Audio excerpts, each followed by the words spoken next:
Hello friends, welcome to my YouTube channel. तो आज मैं डिस्कस करूंगी मैं अपना नया टॉपिक डिज़ाइन इश्यूज, जो कि हमारी OSI मॉडल की नेटवर्क लेयर्स हैं। 7 लेयर्स हैं हमारे OSI मॉडल में। तो आप हमें क्या करना है, जब OSI मॉडल को हम इम्प्लीमेंट करते हैं तो हमें कौन कौन सी इश्यूज़ को ध्यान में रखना है, कौन कौन सी इश्यूज़ को इम्प्लीमेंट करना है, किस तरह पे किस लेयर पे काम करना है। तो सबसे पहले हमारा इशू है रिलायबिलिटी। रिलायबिलिटी में क्या होता है कि जैसे कि हम कोई नंबर ऑफ़ बिट्स या ट्रांसफ़र करते हैं ये दो डिवाइसेस के बीच में। मान लिए एक ये मेरे पास डिवाइस है, दूसरी डिवाइस मेरे पास ये है। अगर हम दो डिवाइसेस के बीच में बिट्स ट्रांसफ़र कर रहे हैं तो ये नहीं होना चाहिए कि रास्ते में ऑन द पाथ कि हमारी वो जो बिट्स हैं वो कहीं लॉस हो जाएं। तो हमारा डाटा है जो transfer should be reliable. Make sure that while designing या implementing our OSI model we don't lose our bits. Okay, तो ये था हमारा रिलायबिलिटी। तो हमें जो हम सिस्टम बना रहे हैं तो शुड बी रिलायबल। तो नेक्स्ट है हमारा स्केलेबिलिटी। स्केलेबिलिटी में क्या होता है कि अगर हमारे पास कोई नेटवर्क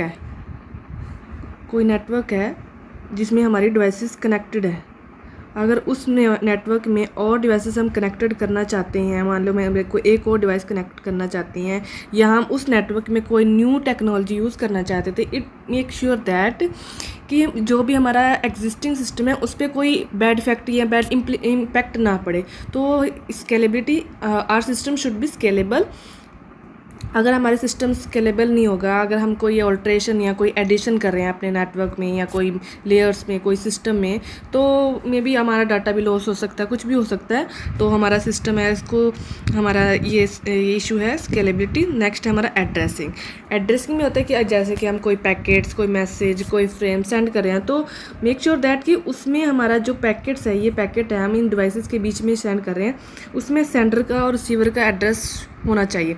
अगर रिसीवर का एड्रेस नहीं होगा मैसेज में या इन्फॉर्मेशन में तो वो मैसेज कैसे पहुंचेगा उसके पास। तो ये था हमारा एड्रेसिंग इशू कि हमारे सिस्टम में कोई नेटवर्क है, कोई डिवाइसेस के बीच में हम डाटा ट्रांसफ़र कर रहे हैं, transfer data between large number of computers. तो एड्रेसिंग शुड भी होनी चाहिए, should be exist so that each layer can identify the sender and receiver of the each message. तो ये था हमारा एड्रेसिंग। नेक्स्ट है हमारा एरर कंट्रोल। एरर कंट्रोल में क्या आता है कि अगर हमारे सिस्टम पे कोई डाटा जा रहा है, बिट्स सेंड की जा रही हैं, तो कि एक सभी लेयर्स पे एक कॉमन मेथड होना चाहिए एरर और डिटेक्शन और करेक्शन का। अगर हम ऐसा मेथड होना चाहिए कि हम एरर को डिटेक्ट भी कर लें और करेक्ट भी करते हैं। तो ये था हमारा so to protect data packets while they are transferred. तो नेक्स्ट है हमारा फ्लो कंट्रोल। फ्लो कंट्रोल में क्या होता है कि जैसे ये दो डिवाइसेस हैं, ये हमारा होता है डाटा लिंक लेयर में होता है वैसे तो, कि अगर हम डाटा सेंड कर रहे हैं तो हमारा अगर 10 MB की स्पीड से जा रहा है तो it should make sure that कि while receiving this data the speed of the data should be 10 Mbps। If the speed is not 10 MB, अगर स्पीड 10 MB नहीं है रिसीवर पे, 5 MB है और यहाँ से तो जा रही है 10 से और यहाँ अपर हमारे पास आ रही है 5 MB से, तो ये क्या होएगा कि जो हमारा रिसीवर है वो स्लो डाटा रिसीव कर रहा है और जो हमारा सेंडर है वो डाटा फास्ट सेंड कर रहा है। तो ये क्या मिसमैच हो जाएगा और हमारा इसमें डाटा लॉस होने के चांसेस होते हैं। तो लेयर्स को ये भी होना चाहिए कि लेयर्स में एक ऐसा मेथड भी होना चाहिए, ऐसा होना चाहिए कि हमारे जो फ्लो कंट्रोल रहे, जो हमारा स्पीड्स सेंडर और रिसीवर के बीच में जो डाटा ट्रांसफ़र और सेंडर और सेंडिंग और रिसीविंग एंड पे हमारा data should be make sure that कि स्पीड में भी मैच। ओके, तो ये था हमारा फ्लो कंट्रोल। नेक्स्ट है हमारा रिसोर्स एलोकेशन।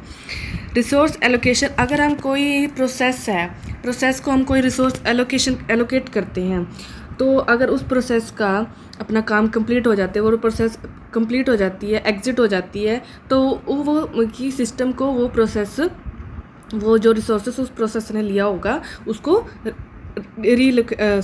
डीलोकेट कर दे, कि उसको खाली छोड़ दे। अगर मेरे पास ये मेरा सिस्टम है, अगर ये मेरे पास दो प्रोसेसेस है P1 और P2, अगर ये यूज़ कर रहा है तो P2 को वेट करना पड़ेगा।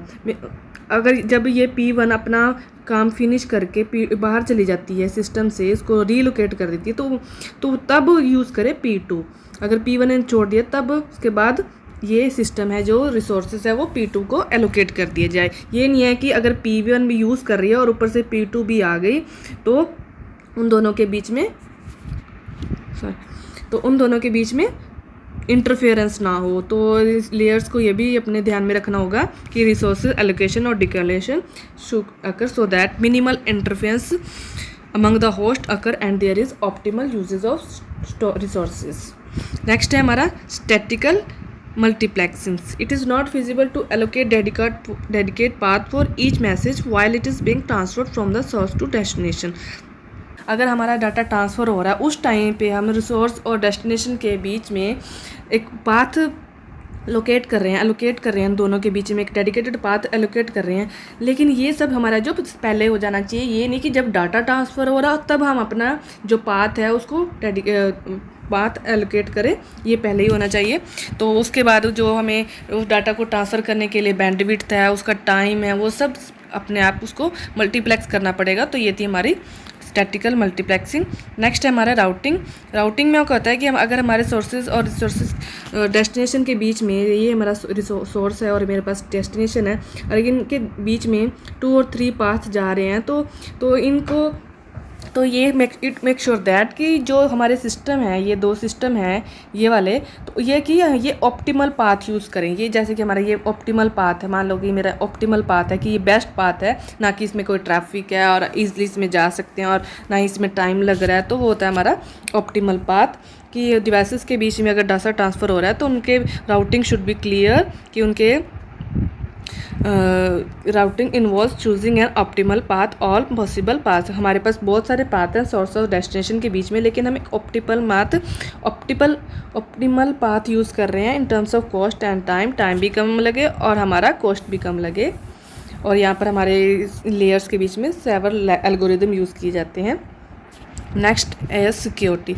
तो सिक्योरिटी के सबसे हमारा मेजर फैक्टर है, ये तो हर सेक्टर में होता है सिक्योरिटी, तो शुड बी तो major factor of data company is to defend the against कि हमारे जो डाटा ट्रांसफ़र कर रहे हैं, अगर यहाँ मान लो कि दिल्ली से कोलकाता में कोई डाटा ट्रांसफ़र है, कोई इन्फॉर्मेशन कहीं कोई ट्रांसपोर्टर के माध्यम से कोई जा रहा है कि रास्ते में अगर कोई इन पर कोई इंट्रूडर कोई घुसपैठ या कोई इस पर कोई अटैक ना कर दे, तो सिक्योरिटी शुड भी होनी चाहिए हमारे जो डिवाइसेस के बीच में है कि कोई हमारा जो मैसेज है वो ऑल्टर ना कोई कर दे, उसमें कोई एडिशनल कुछ ना लिख दे। तो there should be adequate mechanism to prevent unauthorized access to data through authentication and cryptography।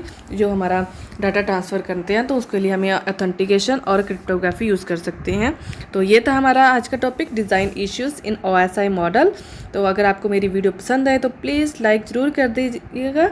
अगर आपको इस चैनल पर नए हैं तो प्लीज़ सब्सक्राइब ज़रूर कर दीजिएगा। Thank you.